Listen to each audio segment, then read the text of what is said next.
کہ ایماندار لوگوں کو بڑی نشستوں پر بٹھایا جائے، وزیر اعظم ایماندار، وزیر اعلیٰ ایماندار، اور جو اسمبلی میں بیٹھے ہیں لوگ، اسپیکر، ڈپٹی اسپیکر، یہ ایماندار، یہ ساری چین ایک دفعہ ایماندار لوگوں کی بنا کر بٹھا دیں۔ میرا دعویٰ ہے کہ اگر بنگلہ دیش نے 9 ارب ڈالر کا پروفٹ کما لیا نا 15 مہینے میں، ہم کوئی آدھے بھی نہ کما سکیں گے، آدھے پیسے بھی نہ بچا سکیں گے، کیونکہ ہمارے ملک کا سب سے بڑا مسئلہ یہ ہے کہ ہمارے جتنے لوگ الیکٹ ہو کے آتے ہیں، چاہے وہ فارم 47 والے ہیں، چاہے وہ فارم 45 والے ہیں، یہ سب سے پہلے اپنا جو ہے نا گھر بھرتے ہیں، اپنے خاندانوں کو بھرتے ہیں، پھر بیرون ملک جائیدادیں بناتے ہیں، بیرون ملک پیسہ شفٹ کرتے ہیں۔ یہ بیچارے 5 سال کے لیے آتے ہیں اور 2-2.5 سال میں ان کا بوریا بسترا گول کر دیا جاتا ہے۔ بڑی مشکل سے آج تک کوئی حکومت 5 سال پورے کر سکی ہوگی، ورنہ 4 سال میں، 3 سال میں، 2 سال میں ان کو گھر بھیج دیا جاتا ہے۔ اس لیے یہ بے وسائل لوگ ہیں، ان کو 24 آور یہ خطرہ رہتا ہے کہ ابھی بھی حکومت گئی اور ابھی بھی گئی۔ اس لیے یہ بڑے سمجھدار لوگ ہیں، سب سے پہلے یہ وہ پیسہ اکٹھا کرتے ہیں جو لگا کر یہ الیکشن لڑتے ہیں۔ ناظرین جی، یہ میں آپ کو بتا دوں کہ ایم پی اے کا الیکشن لڑنے کے لیے نا آج کے دور میں آپ کو کم از کم 5 کروڑ روپیہ کیش چاہیے، اور ایم این اے کا الیکشن لڑنے کے لیے آپ کو کم از کم 20 سے 25 کروڑ روپیہ کیش چاہیے۔ یہ دیکھ لیں، اتنا پیسہ لے کر جب آپ معاشرے میں آئیں گے، جھوٹی تقریریں کریں گے، لوگوں کے ساتھ وعدے کریں گے، جی میں سڑکیں بنا دوں گا، پل بنا دوں گا، اسکول بنا دوں گا، یونیورسٹیاں بنا دوں گا، دودھ اور نہر کی، شہد کی نہریں بہا دوں گا، تو پھر عوام جو ہے وہ ان باتوں میں آ جاتی ہے۔ کچھ پارٹی کی سپورٹ بھی ہوتی ہے۔ آپ کو پتہ ہے پارٹی کا ٹکٹ لینے کے لیے کروڑوں روپیہ یہ لوگ دیتے ہیں، سینٹ کا الیکشن لڑتے ہیں لوگ، کروڑوں روپیہ وہاں لگتا ہے، ایک ووٹ 2-2 کروڑ کا خریدتے ہیں۔ یہ ہمارے ملک کا سسٹم خراب ہے۔ اللہ کرے موجودہ سیٹ اپ جو ہے یہ جائے تو اچھا سیٹ اپ آئے اور ملک میں امن اور بھائی چارہ کی فضا قائم ہو۔ یہ جو لوٹ مار کا بازار گرم ہے، چوروں ڈاکوؤں سے ہماری جان چھڑوائیں۔ ہمیں اس بات سے کوئی غرض نہیں ہے کہ اس ملک میں فلاں حکومت ہونی چاہیے، فلاں پارٹی کی حکومت ہونی چاہیے، ہمیں کوئی غرض نہیں ہے۔ ایک عام آدمی، ایک عام پاکستانی کو کسی چیز سے کوئی غرض نہیں ہے، اس کو اپنی روٹی، کپڑا اور مکان کی فکر ہے، اپنے بچوں کے بہتر مستقبل کی فکر ہے۔ اسے کوئی غرض نہیں کہ کس جماعت کا بندہ آئے اور وہ آ کے حکومت کرے۔ آج اس حالات میں ہم چلے گئے ہیں کہ ہمیں خوف آتا ہے، پاکستان کا ہر شخص خوف زدہ ہے، وہ کہتا ہے بھائی میرا کسی جماعت سے کوئی تعلق نہیں۔ کیوں ایسے حالات پیدا ہو گئے؟ کیوں اس طرح کا ماحول بنایا گیا؟ اس وقت ہمیں ایک ایماندار قیادت کی ضرورت ہے۔ آپ نے جو رول ماڈل بنانا ہے بنائیں، ہمیں کوئی اعتراض نہیں ہے۔ خدا را اس ملک کی ترقی اور بہتری کے لیے کام کریں۔ اس وقت ملک ہمارا بے شک حالت جنگ میں ہے، عوام پریشان ہے، کاروبار نہیں ہے۔ ایسا رول ماڈل پیش کریں، کاروبار کھل جائیں، روزگار کے مواقع کھل جائیں۔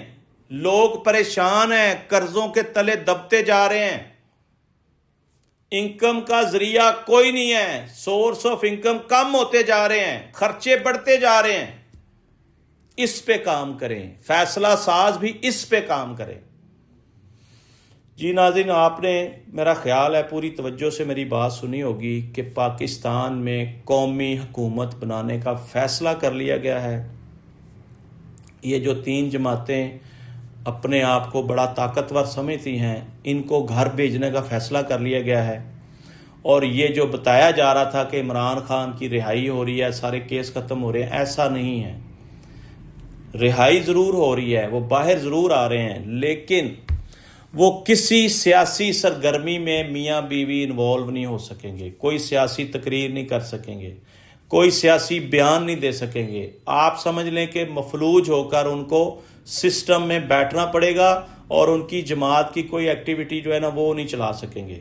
آپ سمجھ لیں مائنس عمران کوئی فیصلہ ہو گیا ہے، آپ یہ سمجھ لیں حالات اس طرح کے بنا دیے گئے ہیں کہ اب مرتا کیا نہ کرتا۔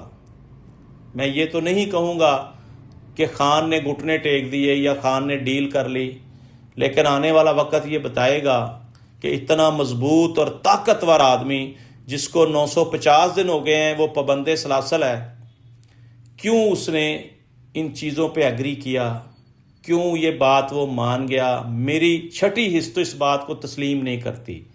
جو کرنٹ سنیریو اس وقت مارکیٹ میں موجود ہے میں نے آپ کے سامنے رکھ دیا ہے کہ خان اور اس کی مسز کی رہائی ہو رہی ہے، ساتھ میں کچھ کارکنان کی بھی رہائی ہو رہی ہے، لیکن شرائطیں ہیں بڑی سخت، کچھ شرائطیں ایسی ہیں جو بیان نہیں کی جا سکتی۔ ان لوگوں کو ہاتھ پیر باندھ کر آپ سمجھ لیں پھینک دیا جائے گا کہ آپ مرضی سے واش روم بھی نہیں جا سکتے۔ اس کا مطلب ہے کہ ملک میں مارشل لا کی سچویشن ہے، اس کا مطلب تو یہی لگتا ہے۔ لیکن اللہ کرے اس ملک کی بہتری کے لیے یہ فارمولہ کامیاب ہو جائے۔ ناظرین، یہ جان کر آپ کو خوشی ہوگی اگر 15 ماہ کی یہ ڈیل بھی مان لی جائے کہ تمام جماعتوں کو یہ بالکل جو ہے نا غیر متحرک کر کے 15 ماہ کی قومی حکومت بنانے جا رہے ہیں، اور اس میں تمام جماعتوں کو موقع ملے گا کہ وہ اپنی بھرپور تیاری کریں، جیسے بنگلہ دیش میں ہوا اسی طرح بھرپور تیاری کریں، اور جب آپ لوگ کمپین شروع کریں تو پھر سر فہرست وہی ہوگا جس کو عوامی مینڈیٹ ملے گا۔ عوامی مینڈیٹ سے آئے حکومت، پھر اس ملک کا بھلا ہو سکتا ہے۔ اگر پھر فارم 47 اور فارم 45 کی گیم میں ہمیں جانا ہے تو پھر اس سے بہتر یہ ہوگا کہ یہ 15 ماہ والی کو ہی 10 سال کے لیے آپ بیٹھا رہنے دیں۔ ملک کسی کنارے تو لگ جائے گا۔ ہمیں کیا لینا دینا پارٹیوں سے؟ پارٹیاں ہمارے گھر میں راشن ڈال کر تو نہیں دیتی، ہمیں گھر بنا کر تو نہیں دیتی، ہم نے کما کر کھانا ہے، چاہے ہم مزدور ہیں، چاہے انڈسٹریل ہیں، چاہے ہم کوئی بزنس کرتے ہیں، ہم نے خود کما کر کھانا ہے۔ اس وقت حالات ایسے ہو گئے ہیں کہ ہر بندہ ملک چھوڑ کر جانے کو تیار ہے، بھاگنے کو تیار ہے، کیونکہ روزگار کے وسائل ختم ہوتے جا رہے ہیں۔ لہذا دعا یہ کرتے ہیں کہ پاکستان جو ہے وہ کسی آسان منزل کی طرف رواں دواں ہو، تاکہ یہاں ہر طرف پیسے کی ریل پیل ہو، خوشحالی ہو، امن ہو۔ جی ناظرین، اس کے ساتھ ساتھ ہم نے اسرائیل، ایران اور امریکہ کی جنگ پر بھی بات کرنی ہے۔ جی ناظرین، اس وقت ایران نے ان دونوں ممالک کو پاگل کر دیا ہے، یہ دیواروں میں ٹکریں مارتے پھرتے ہیں، اور میرا دعویٰ 100% سچ ہے، نتن یاہو جہنم واصل ہو چکا ہے۔ یہ میں تیسرے پروگرام میں بتا رہا ہوں، کیونکہ جب سے اس کے گھر پر حملہ ہوا ہے، اس کا بھائی مارا گیا، اس کے خاندان کے لوگ مارے گئے، وہ کیسے بچ گیا؟ اگر وہ ہوتا تو اب تک کئی ٹی وی چینلز پہ آ کر وہ بیان بازیاں کر رہا ہوتا۔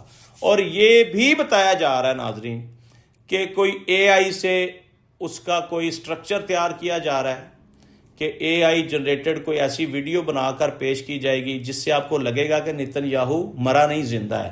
اور میں آپ کو پہلے ہی بتا دوں کہ وہ اے آئی جنریٹڈ ویڈیو ہوگی، اس کی کوئی ویلیو نہیں ہے۔ اصل میں یہ بھائی صاحب زمین کے نیچے چلے گئے ہیں، انہوں نے بہت بے گناہ لوگوں کا قتل عام کیا۔ اس شخص کے اوپر ہزاروں لوگوں کے خون ہے، ہزاروں لوگوں کا یہ قاتل ہے، انٹرنیشنل یہ اشتہاری بھی ہے، لیکن اپنے انجام کو پہنچا۔ آپ سمجھ لیں کہ سی سی ڈی نے اس کے نیفے میں بھی پستول چلا دیا ہے، یہ اگلے جان۔ پر اس وقت ناظرین ایران نے ایسا پتا کھیلا ہے کہ آبنائے حمز ایسی جگہ اس کے پاس جس پہ اس کا مکمل قبضہ ہے، اور اس نے وہاں پہ 3 مال بردار جہازوں کو نشانہ بھی بنایا اور وارننگ دی کہ اب یہاں سے کوئی جہاز ہماری پرمیشن کے بغیر گزر کر دکھائے۔ ناظرین، یہ وہ جگہ ہے جہاں سے اس پورے خطے کو، بلکہ آپ کہہ لیں پورے مشرق وسطیٰ کو 25 سے 30% تیل کی فراہمی ہوتی ہے۔ یہ بحری جہازوں کے تھرو یہاں سے مال بردار جہاز گزرتے ہیں، تیل کے ٹینکروں سے لدے ہوئے جہاز گزرتے ہیں، اور پورے جو ہے نا یہ آپ کہہ لیں کہ مڈل ایسٹ کو یہ تیل وہاں سے جاتا ہے. اگر ایران نے وہاں پہ مکمل ہولڈ کر لیا تو امریکہ اور اسرائیل کو گھٹنے ٹیکنے پڑیں گے. ان کا بہت بڑا نقصان ہوگا. اس وقت بھارت میں صف ماتم بچھی ہوئی ہے. بغاوت کر دی لوگوں نے. لوگ لوٹ مار کر رہے ہیں. پٹرول نہیں ہے وہاں پہ. بہت زیادہ حالات کشیدہ ہیں وہاں پہ. اس کے ساتھ ساتھ ناظرین اسرائیل میں اس وقت اتنی تباہی اور بربادی ہوئی ہے کہ انڈیا کا میڈیا رپورٹ کر رہا ہے. لائیو کوریج آ رہی ہے. حالانکہ اسرائیل نے کوئی اپنے بندوں کو سزائیں دی ہیں بڑی بڑی کہ جو ویڈیو بنا کر اپلوڈ کر رہا تھا. اور سخت پابندی ہے کہ اسرائیل میں آپ کسی قسم کا کوئی مواد اپلوڈ نہیں کر سکتے. آپ ویڈیو فوٹیج نہیں بنا سکتے. آپ لائیو کوریج نہیں دے سکتے. لیکن میں بڑا حیران ہو کر دیکھ رہا تھا کہ ان کا ایک 28 چینل ہے وہ دکھا رہا ہے. اور بھی 4-5 اردو ٹی وی فلاں فلاں فلاں وہ وہاں سے لائیو کوریج بھی دے رہے ہیں. ان کی تمام بدحالی دکھا رہے ہیں. اس طرح تو یہ اسرائیل حال اس کا یہ بن گیا جیسے انہوں نے غزہ کا حال کیا تھا. اس وقت ایران نے ایسے ایسے میزائل داغ دیے ناظرین کہ اسرائیلی پاگل ہو گئے ہیں. آپس میں لڑ رہے ہیں. اندر ہی اندر بغاوت شروع ہو گئی ہے کہ نتن یاہو تو نے ہمیں کہاں پھنسا دیا. اب دیکھیں یہ اکڑ اور ضد کی جنگ تھی جس میں ایران بالکل بے گناہ تھا. امریکہ بہادر نے اپنی بدماشی قائم کرنے کے لیے اس بے گناہ کے اوپر حملہ کیا اور اس کو ٹارگٹ اس وقت کیا جب آپس میں معاہدے طے پا رہے تھے. تمام شرائطیں طے پا گئی تھیں. آخری ایک آدھی شرط رہ گئی تھی اور ان کی پیٹھ پہ وار کیا. دھوکہ دیا. ہمیشہ سے یہ شخص مکار ہے. یہ دھوکہ دہی سے کام لیتا ہے. یہ کہتا کچھ ہے اور کرتا کچھ ہے. اس وقت ناظرین ٹرمپ جو ہے یہ بخلاہٹ کا شکار ہے. یہ بیان دے رہا ہے جی جنگ ہم جیت چکے ہیں. میں کسی وقت بھی جنگ کا اعلان کر سکتا ہوں. ہم نے اپنے تمام ہدف حاصل کر لیے ہیں اور ہم جنگ جیت چکے ہیں. پوری دنیا دیکھ رہی ہے کہ ایران نے تمہاری اینٹ سے اینٹ بجا کر رکھ دی ہے. تمہیں بھاگنے کا راستہ نہیں مل رہا. تم منہ چھپاتے پھر رہے ہو. اور ہم نے پہلے بھی کہا تھا ناظرین یہ علی والوں کے ساتھ الجھ گیا ہے جن کے ساتھ ہمارا ہزاروں سال کا جھگڑا ہے. یہ کبھی بھی ہم سے جیتے نہیں ہیں اور آج بھی یہ مسلمانوں سے جیت نہیں سکتے. فتح مسلمانوں کا مقدر ہوگی اور یہود و نصارہ کو شکست ہوگی. اس وقت کرنٹ سنیریو ایسا ہی ہے. ایران نے اتنا برا حال کر دیا ان کا کہ یہ بندہ ڈھونڈ رہے ہیں جو ہمیں اس دلدل سے نکالے. آپ کہہ لیں کہ یہ کمبل تو چھوڑتا ہے. یہ کمبل کو چھوڑنا چاہتے ہیں. کمبل ان کو نہیں چھوڑتا. یہ ذرا بڑی مشکل سی کہاوت ہے. لہذا اس وقت ناظرین حالات جو ہیں وہ پوری دنیا کے خراب کر دیے ہیں اس بے وجہ کی جنگ نے. پوری دنیا اس وقت تکلیف میں مبتلا ہے. ہر طرف افراتفری ہے. اسرائیل نے ایران کے بینکوں کے اوپر نشانے لگائے ہیں. ان کو تباہ کیا ہے. ان کا نقصان کیا ہے. میزائل داغے ہیں. اب ایران نے اعلان کر دیا ہے کہ ہم آپ کے پورے خطے میں جہاں جہاں امریکن بینکس ہوں گے ہم ان کو ٹارگٹ کریں گے. اب دبئی بھی پورا خالی ہو گیا. قطر، کویت، بحرین سب بھاگ گئے ہیں جناب. تمام بینک خالی. تمام آپ سمجھ لیں ایئرپورٹ خالی پڑے ہیں. زندگی کا پہیہ رک گیا ہے.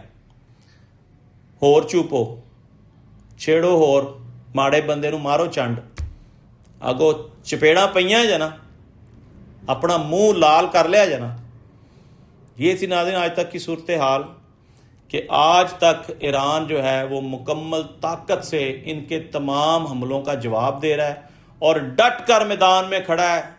شیر ببر اکیلا ہی اور سب سے لڑ رہا ہے. ہر ایک کو شکست ہوگی. ایران کو فتح ہوگی. آج تک کے لیے اتنے. ناظرین اپنے میزبان ملک یامین امان کو اجازت دیجیے. پاکستان زندہ باد.